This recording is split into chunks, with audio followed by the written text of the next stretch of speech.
Does it work? Right, brilliant, got it. Well, welcome everyone. This is the Intentional Communities Network seminar series where we have invited speakers every month for a programme in the year, each who have done research in intentional communities and then share with us through their experiences. Today I'm really excited that we've got Dr. Ophe, who's a Marie Curie Fellow in Berlin. She has also worked at Sheffield University with me on a Leverhulme Early Career Fellowship. Her research sits at the intersection of social, urban and political geography, with a focus on socio-ecological transformations, environmental and social justice and grassroots activism. And she works on the critical geographies of food and environmental movements, feminist and anarchist politics, and multi-species justice. So just to note that she's the co-editor of Vegan Geographies, published in 2022, and author of I'm going to just say Planet Vegan because my French is terrible, in 2017. I would also like to just celebrate that Philly and I are running 2 sessions at the forthcoming Royal Geographical Society conference in London this September on gender in the sustainability transition. So if anyone's coming to that conference, look out for those sessions. So today, Ophe is going to talk about fieldwork through Matrescence, researching intentional communities while pregnant and mothering. And what we'll do is hand over to Ophe, and then at the end, there'll be time for questions. So over to you, Ophe. Thank you very much, Jenny, and thank you very much to you as well, Kirsten, for the invite and for creating this space. So yes, I am a feminist geographer based in Berlin, and I work on socio-ecological transformation, mostly through ethnographic research across a range of collective and everyday settings. And the talk I'm going to present today draws on fieldwork I conducted in 2024, alongside a more personal body of writing I have been developing since 2021. So just imagine it is the evening of the 8th of September 2024. I am in a hotel room in Toulouse in the south of France, where I have just arrived after a long journey from Berlin. I am 5 months pregnant, and tomorrow my partner and our 18-month-old are supposed to drive to the foothills of the Pyrenees to join my research assistant at a collective, a rural eco-community where I have planned 2 weeks of fieldwork. So 2 weeks there, and then 2 weeks in a second community further north. And basically my research assistant is already there waiting. But in the middle of the night, I wake up with a pregnancy complication. My toddler is asleep and my partner has to stay with her. So I go to the emergency unit alone in a city, I don't know, at 3 a.m. I don't make it to the eco community the next day. I write in my journal instead. All of this plunged me into another wave of stress about my fieldwork. I will need to pace myself carefully, delegate more, sit down when I can, take breaks, and not feel guilty in front of participants. It is hard being a mother and a mother-to-be in the field, trying to combine 2 identities, the pregnant self and the researcher. I feel a fierce, almost primal need to protect my baby, to carry this pregnancy safely to term, alongside a visceral fear of failing at that, of putting work first. And yet, I really do want to do this field work. I feel ashamed of presenting my pregnant body to my interlocutors, this non-researcher's body, failing, imperfect, vulnerable, stripped of status. My mother body, my pregnant body, is not the one I had before. Professionally, I'm not the same either. I am all of this at once: mother, pregnant self, researcher. My research will never be what it once was. Motherhood transforms it. It becomes part of it.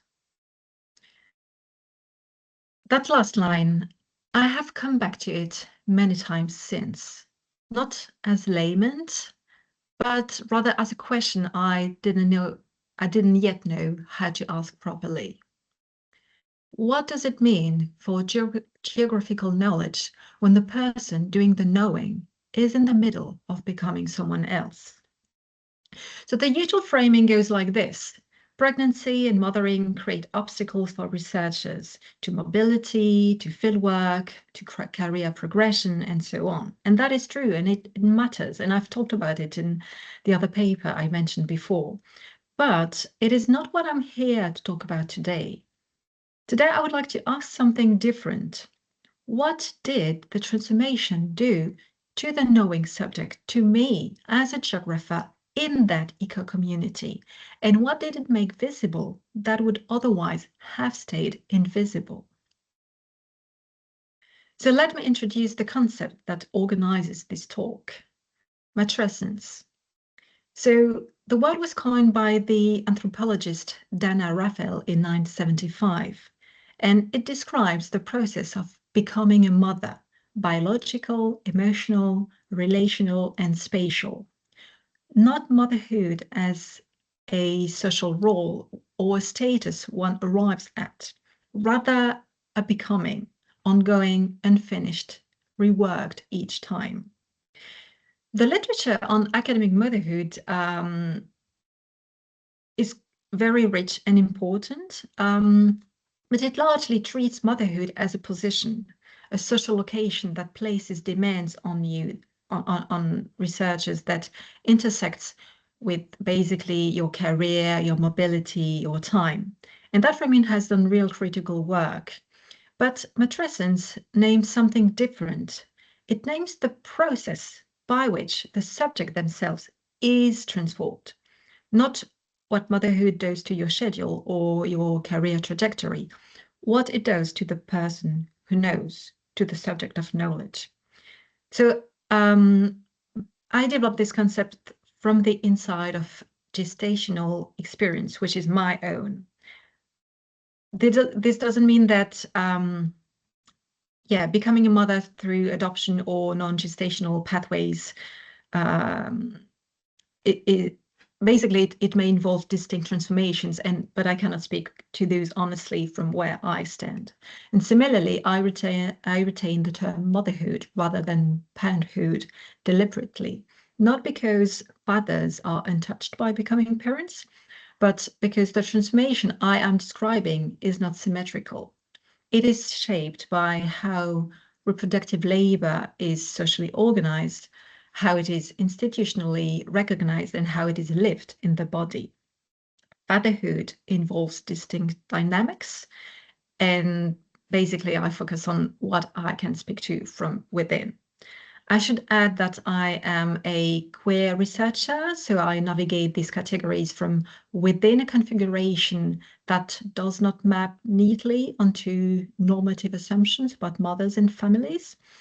So I would say that that position sharpens rather than resolves the tension.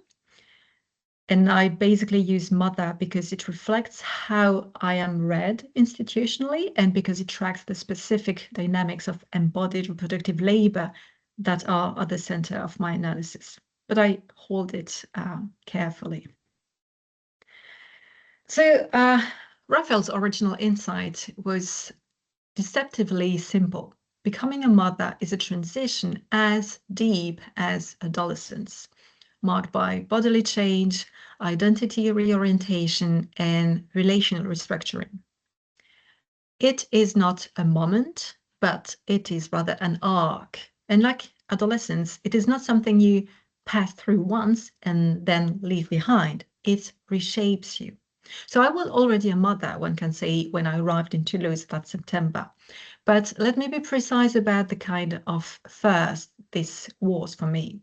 It was my first fieldwork after becoming a mother. It was my first fieldwork in an eco-community and my first fieldwork while pregnant. So we here 3 unknowns stacked. I had no prior experience to draw on for any of them. And now, before I had even reached the site, my body is already renegotiating the terms. So that process of becoming, I want to argue, has consequences for how knowledge is made, not just for who can access which field sites or how fieldwork has to be reorganized around the pregnant body, though both of those things are true and worth examining. The consequences run deeper than logistics. But to make that argument, I need to ground it. So a few words about the data. So this talk draws on a personal diary I kept, or I've been keeping between October 2021 and the present. It spanned fertility treatment, 2 pregnancies, 2 postpartum periods, and the fieldwork at the center of today's talk. 3 weeks at a collective in September 2024.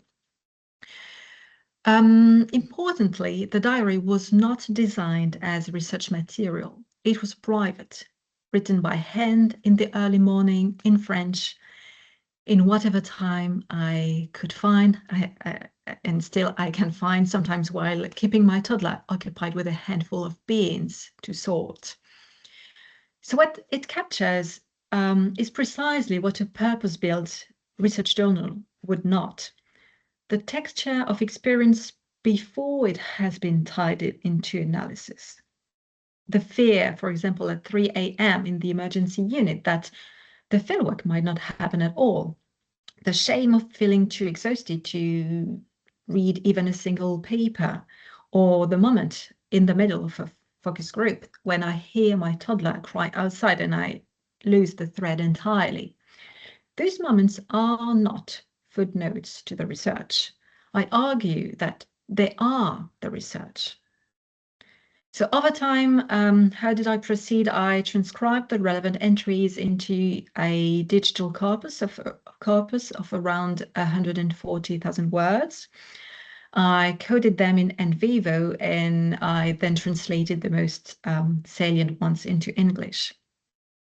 The coding combined deductive categories from feminist geographies with themes that emerged inductively, such as guilt, uncertainty, or fatigue in its many forms.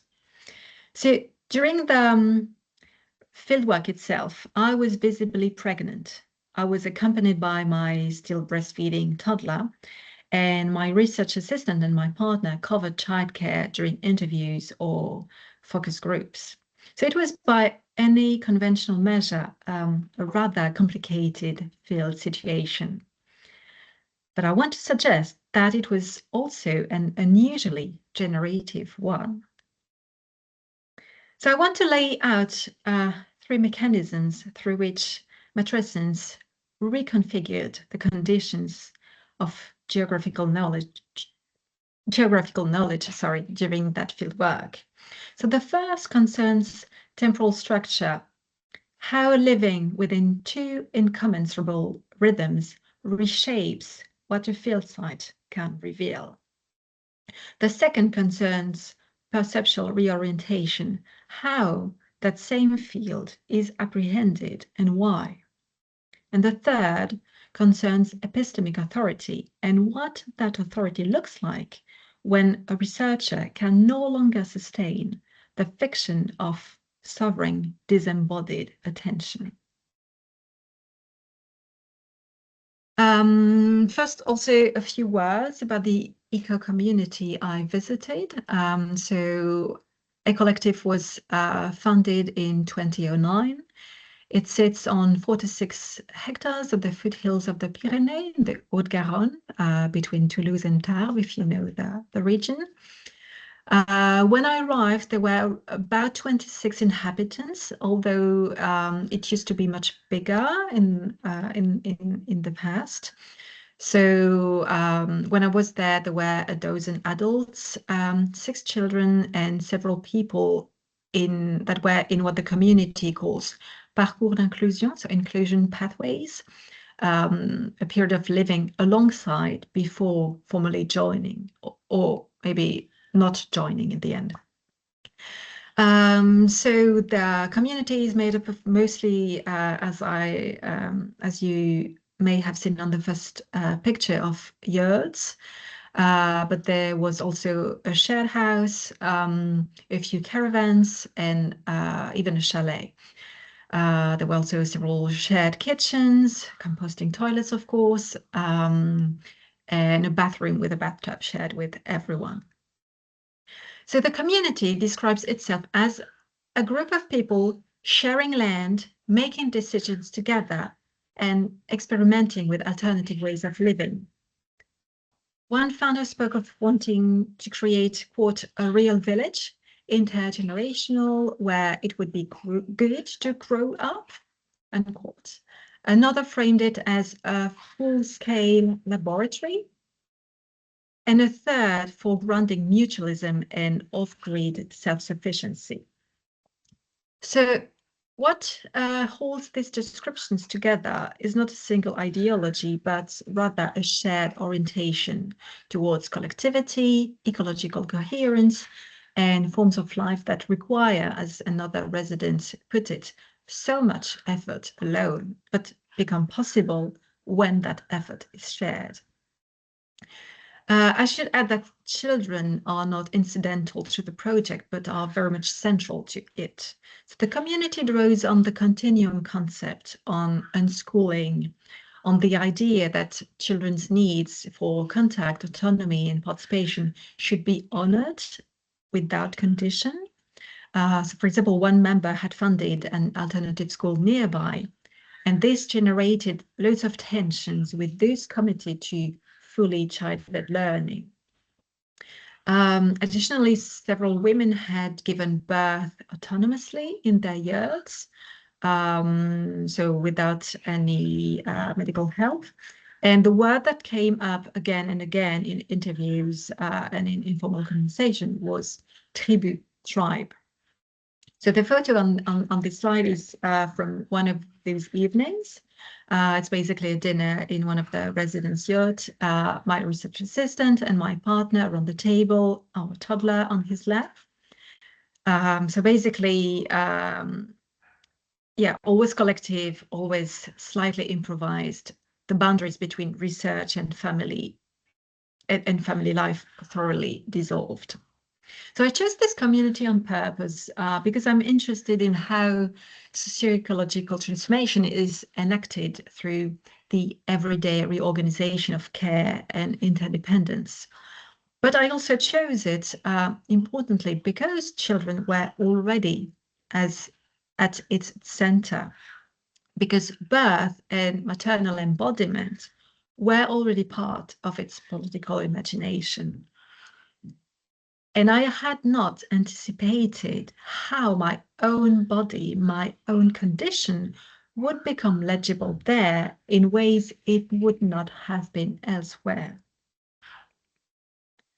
So during those 3 weeks, we shared the communal house with another resident and her 11-year-old. We ate in the shared kitchen, which you can see here on the slide. We used the composting toilets, and basically I moved through community life as my body and as my toddler allowed. So my mornings were generally hers. I cared for her while my partner worked, and I tried to do participant observation with her where I could. And my afternoons were research. So my partner would take over, and also my research assistant would also step in when I, for example, needed to prepare sessions or move more freely around the site. So she's the one pushing the wheelbarrow here.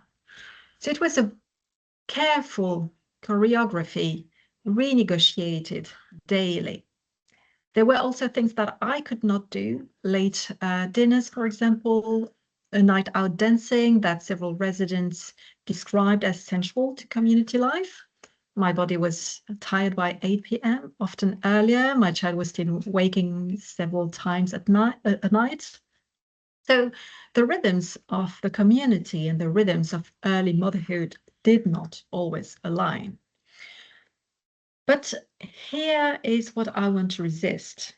The standard move in accounts of mothering in the field is to catalog the constraints, what you could not access, what you had to delegate, what you missed. And that catalog is very real. But what I'm more interested maybe is what these constraints opened, what became visible precisely because I was there as I was, visibly pregnant, accompanied by a toddler, unable to perform the fiction of the unencumbered researcher, at a community built around children, around free birth, around the idea that interdependence is a design principle rather than a failure, I arrived already embodying exactly that kind of dependency. That resonance was not incidental. So the first mechanism I would like to study here concerns time. Not time management, not the logistical challenge of fitting fieldwork around nap schedules, though that was real enough, but something more fundamental, how matrescence reconfigures the structure of temporal attention itself, and what that reconfiguration makes visible in a community that, as Jenny and Kirsten have shown in their own work, is actively experimenting with alternatives to capitalist temporalities. So I want to begin with a journal entry from the second week at a collective. Doing fieldwork with one's family versus alone is like night and day. I crave more time for my fieldwork. I need to make the most of every hour here and waste none of it. 3 weeks, how short that is. I worry about losing time, about having to step back and cover childcare, when this fieldwork is a one-shot. I cannot afford to miss a single moment of it. I fear what these fragmented nights will do to my interviews. I have a long one with A this afternoon, another with I tomorrow. I need to work through my themes, I need to check my equipment. I will not be able to nap after lunch, and yet I know that after a night like this, I will be fit for nothing in a few hours. And we have been invited to dinner at A's. Why must I choose? Write or sleep, work or rest? So what this entry captures is not only fatigue, though fatigue is certainly there. It captures a temporal condition, the experience of living inside two different rhythms simultaneously. The rhythm of intensive fieldwork, which demands continuous availability, full presence, the capacity to be somewhere unexpected at any moment, to stay for an unplanned conversation or to write until midnight if needed. And the rhythm of a pregnant body, caring for a toddler through broken nights, a body that needs sleep to function, that cannot simply override its own limits. And what I think is that these two rhythms do not negotiate with each other. They collide. And what I found is that a collective runs on its own version of the first rhythm, an implicit assumption that participants are equivalently available. Circles, collective workdays, communal meals, evening gatherings, and so on. So the collective life of the community presupposes a body that can show up continuously without prior constraint. As one resident put it during a focus group on birth and mothering, quote, I no longer have my own rhythm. I am no longer in control of where I put my attention, unquote. So she was describing motherhood within the community, but she could have been describing my field work. What the community's own discourse does not quite reckon with is this, the ideal of collective equivalence, the beautiful and politically serious idea that everyone participates on equal terms assumes that bodies are interchangeable, that the time of a pregnant researcher is the same as the time of an unencumbered adult. That a broken night leaves everyone equally present the following morning. And I have one scene that crystallizes this for me. I arrived slightly late to the circle for the collective workday. So did everyone else, as it turned out, and nothing had started yet. But I was in a bad mood, frustrated to see C, my research assistant, calmly sipping her tea and laughing with the others, while I had struggled just to brush my teeth. We had agreed with her to take turns with N, my child, that morning, so that each of us could participate in the different activities. In practice, I looked after N the entire morning. I would have liked to feel useful to the community, not be seen only as N's mother, a person participating fully in the collective project. I think it would also have given me the chance to talk with people, but I didn't manage to say what I thought clearly enough. C is so assertive. She always says what she wants before anything has even begun. I can only blame myself. I should add that my research assistant and I are still on excellent terms. But the self-blame at the end of this entry is itself analytically interesting. So the community offers an ideal of collective participation, and I internalize my failure to achieve it as a personal failing, not a structural incompatibility. The collective's implicit temporal norm remains intact, unquestioned. What bends is me. And yet what this scene also shows is something the community's own discourse does not fully surface, that collective life may genuinely share out some domestic burdens without necessarily redistributing temporal capacity. So the focus group on birth and mothering made this visible in different register. Fatigue appeared there as a shared normalized condition among women, a kind of background harm of community life, but it was never problematized, never named as a structuring inequity. The idea of the tribe, of children circulating freely, of co-parenting as collective practice, sits alongside a persistent asymmetry, whose time remains interruptible and whose is protected. And this is, I should say, a question that Jenny and I will be returning to together. So I'll stop talking about it now. We'll be talking about at the next RGS IBG conference. So today I can only point to it from inside my own fieldwork, but it is one of the more pressing questions for research on intentional communities, I think. And I contend that I was able to see this not despite my matrescence, but because of it. My own temporal experience on that terrain, which was fragmented, sleep-deprived, always arbitrating between what the research needed and what my own body and my child needed, was not a distortion of my fieldwork. It was a lens. It made me attentive to exactly the gap between the community's egalitarian temporal ideals and the embodied temporal realities of the people living inside them, particularly the women, particularly the mothers. The second mechanism concerns perception, not what I could do at a collective, the access I had, the sessions I could attend, the conversations I could sustain, but what the field could show me at all. Matrescence did not narrow that field, it rather shifted its angle. So let me begin with a scene that is, on the surface, a story about failure.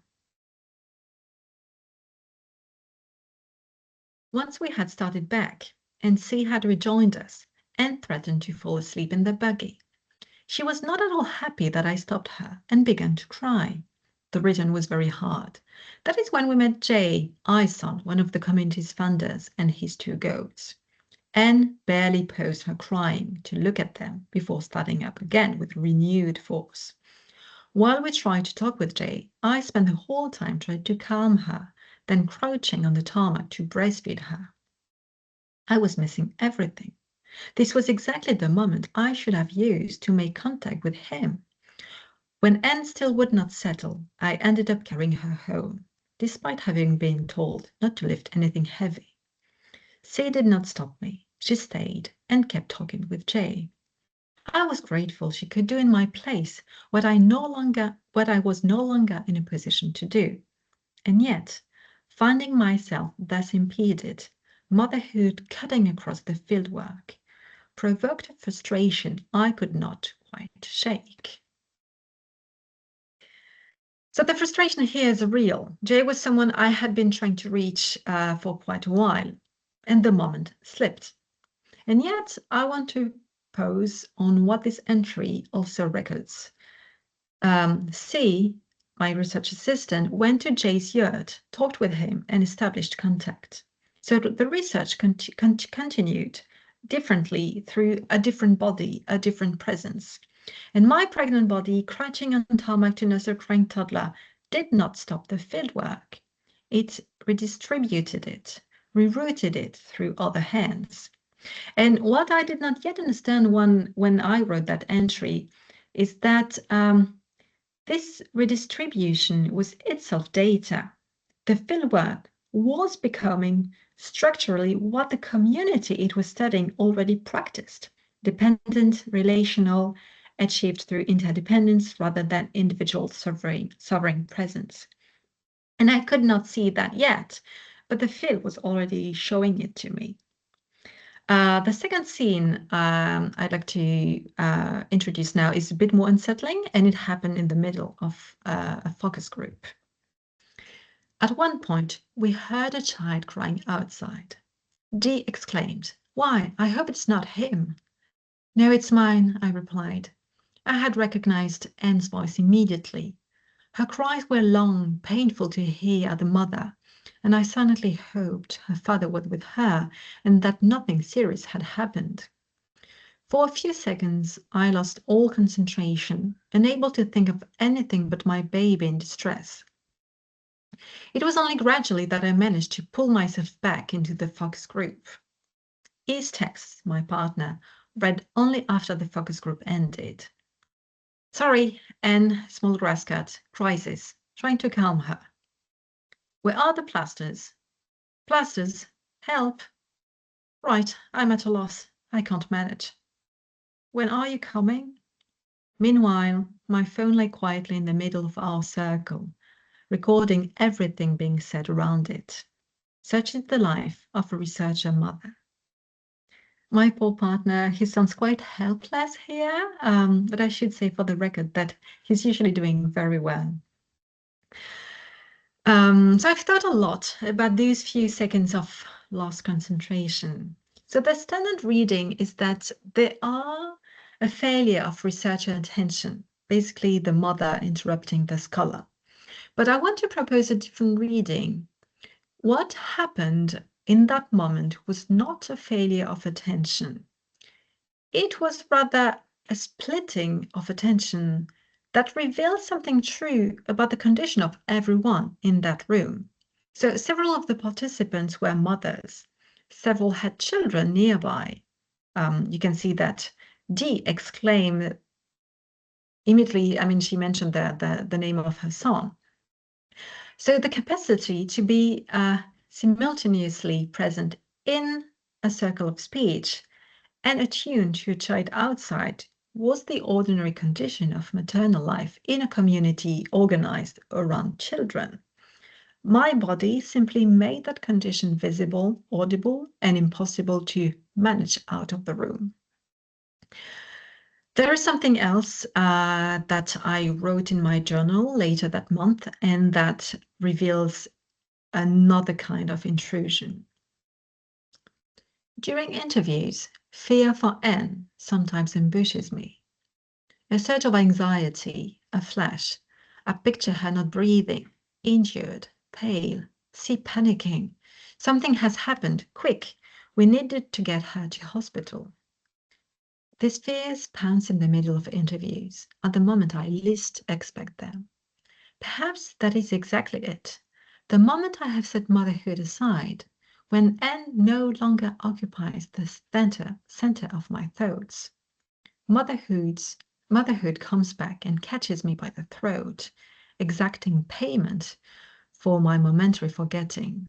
My anxieties return, unexpected, feral. Did you miss us? C, by the way, had not let anything happen to my child. She was fine. The grass cut notwithstanding. So, did you miss us? That last line is not mine, strictly speaking. It's the voice I give to the anxiety itself, the maternal body reasserting its claim. So what interests me here is the structure of the experience. Matrescence does not allow the researcher to fully vacate the mother. The two coexist, and the tension between them is not a problem to be solved, but a condition to be inhabited, a condition that sharpened my attention to what I was studying. Because a collective is a community that foregrounds exactly this kind of entanglement between care and thought, domestic and collective, my body simply made it audible. The community's own members described this entanglement in the focus group I mentioned before as both aspiration and exhaustion. My anxiety in these interviews was not noise, it was signal. The third thing that happened at a collective was maybe the most unexpected and the hardest to theorize cleanly. And I can only describe it as a form of perceptual contamination. I can see that my fieldwork is already getting under my skin. There is so much here that draws me in, for myself, for Anne. I see how happy she is here, how much she loves spending time in nature, being surrounded by people of different ages and backgrounds. I is 69 and had 5 children, all at home, without medical assistance. She didn't want any of them to go to school. The continuum concept, the school of life, rather than an artificial recreation of life between 4 walls. And later, and I wonder, where is our village? We are so alone in Berlin. Something essential feels missing. So I want to resist the reflex of reading this as a methodological failure. Matrescence had already, in a sense, reconfigured the terms on which I encountered the field. A body in the process of becoming, renegotiating its own limits and its own dependencies, may bring a different quality of attention to a community organized around exactly these questions. Not more empathetic by nature, not essentially more open, but perhaps less invested in performing a detachment that had, in any case, become materially untenable. And this is not to say that I lost critical distance. I left a collective unconvinced by the continuum concept and by the idea of free birth, but critical distance was no longer the only epistemological register available to me. I could be moved and still think. And I should note, this is precisely the kind of thing that would not have survived in a conventional fieldwork diary. A research journal records observations, impressions, analytical hunches. It doesn't record the moment a researcher starts wondering whether starting her toddler in kindergarten upon the return is really such a good idea after all. That those thoughts appear in this material at all is a consequence of the diary's privacy, written for no one, accountable to no one, with no obligation to remain within the boundaries of the research. Something else that happened that I found quite interesting is that one afternoon, one inhabitant offered me a prenatal yoga session. It was a lovely moment. We listened to mantras, we breathed slowly, I stretched and relaxed, and I was very much recalled to myself. And afterwards, I also told her about my first birth and the kind of fears I had about the next one. So it was, I wrote in my journal, the first time in 2 weeks that anyone had asked me about myself, about my body, about my pregnancy, and about my experience.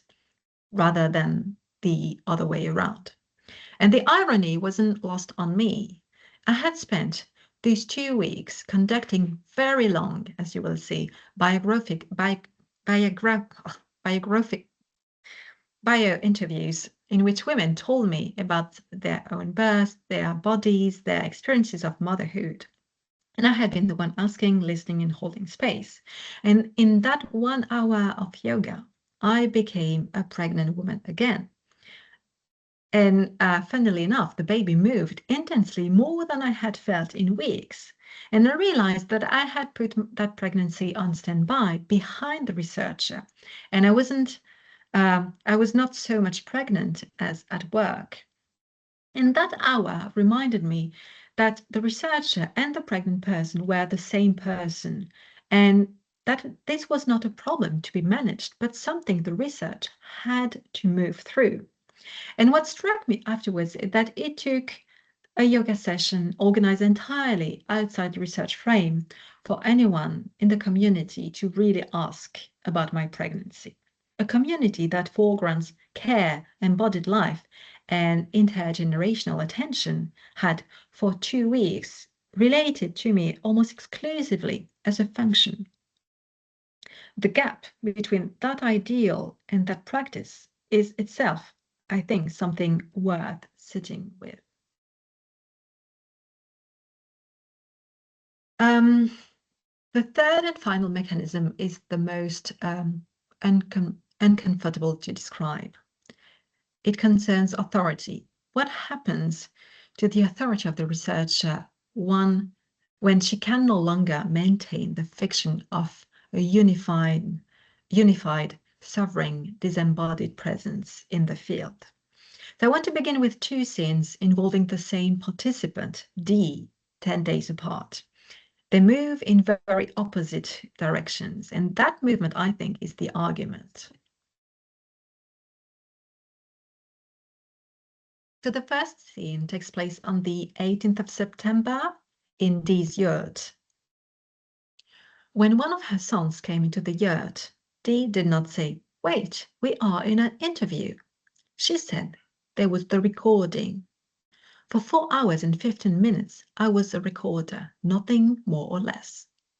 She spoke with her eyes often closed, never once looking at me. She took up ever more space on the sofa, spreading out as her words filled the room. This tiny, slight woman, what amplitude she deployed!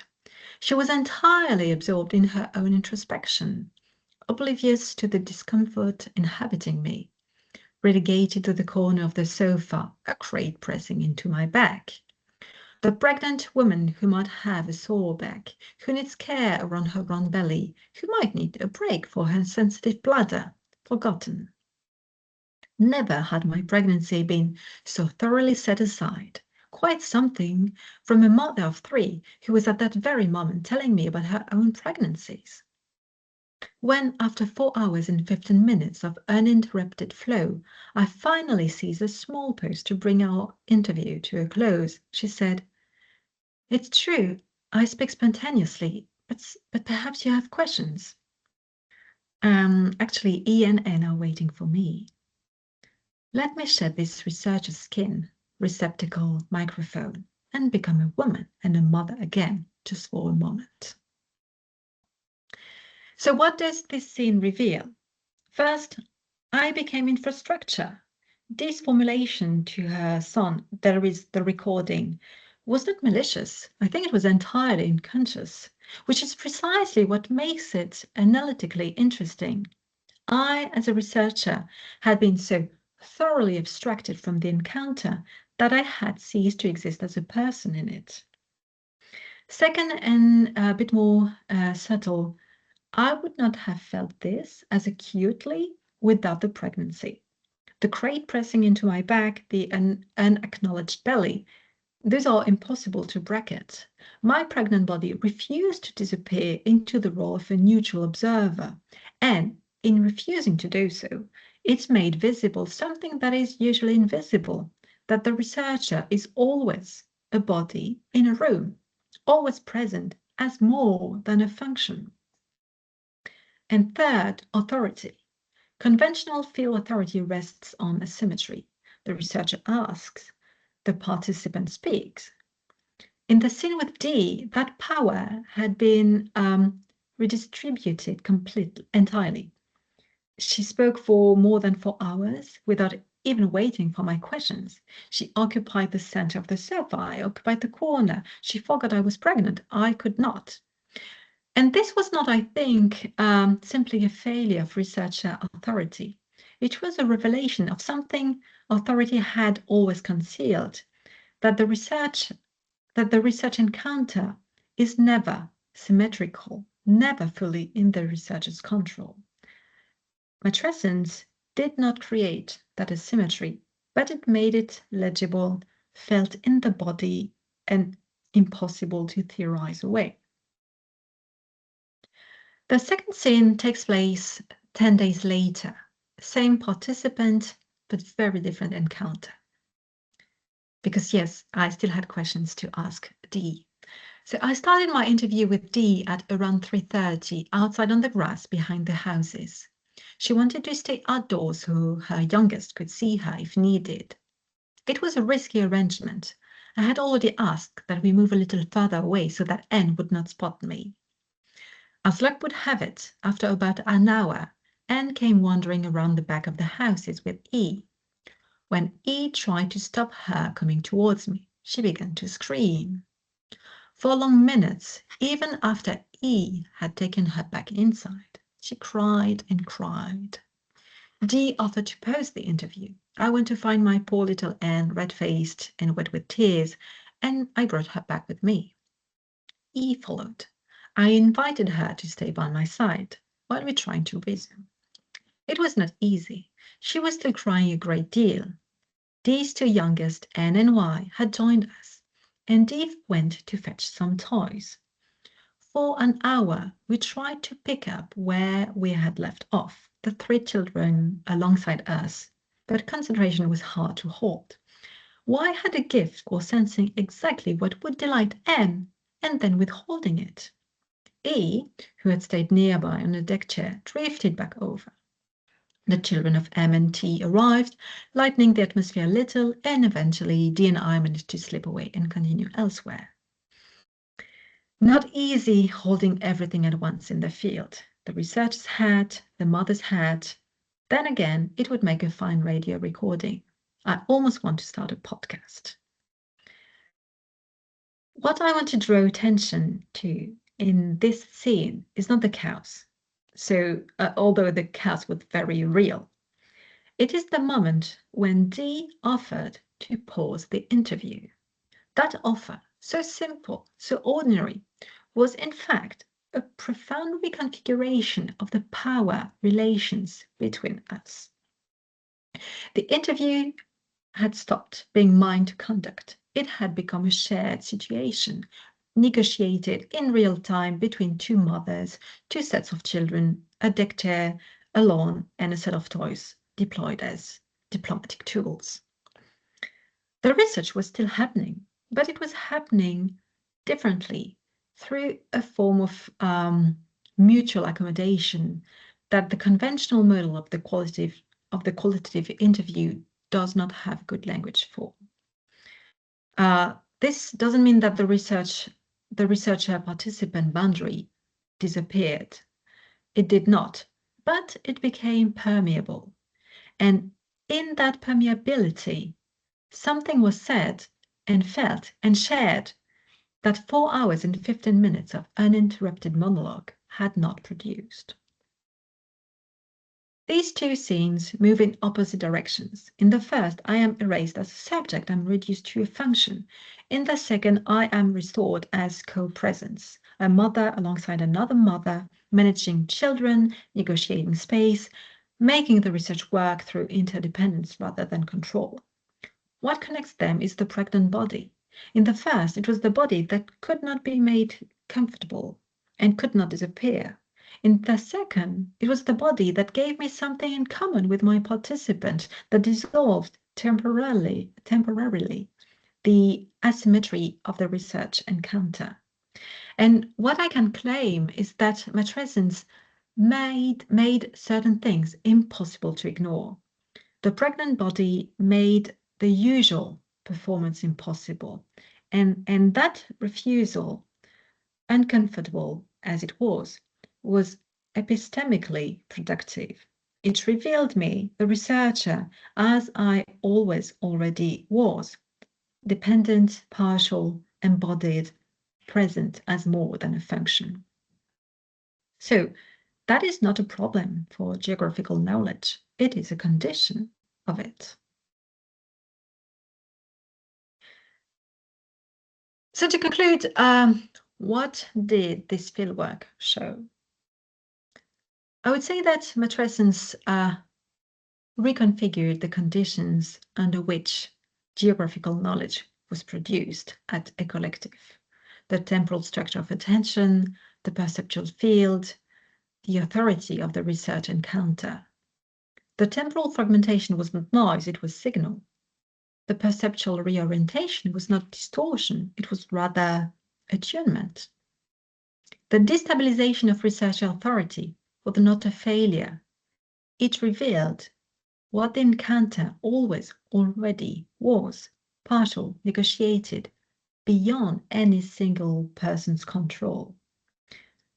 Feminist geography has long argued that knowledge is always situated, always partial, always produced from somewhere. And I think that what Matrescence adds is this: I was not the same knowing subject at the end of that fieldwork as at the beginning, not because the fieldwork changed me, but because I was already changing from the inside. Situated knowledge assumes a subject who occupies a position. Matrescence destabilizes the subject itself. The community did not ignore my pregnancy. Someone offered me yoga, deposed an interview when my child appeared, red-faced and crying, and women told me about their own births in interviews that lasted hours. So there was genuine care here. And yet, my pregnant body was also at times, as we saw, invisible, not maliciously, not even consciously. The research frame and perhaps the intensity of community life itself absorbed everything else. I was first and foremost a researcher. So the figure of the unencumbered scholar does not only live in universities, it travels into the field with us. Matrescence, in my case, made it harder to sustain.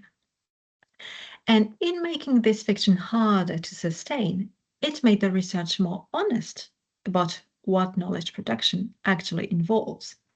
A body, in a place, in a particular moment of becoming, attending as carefully as it can to what the field is capable of showing.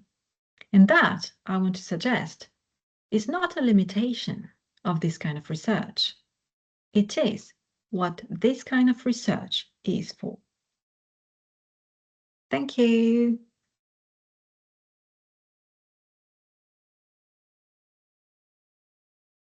Thank you so much, Ophe.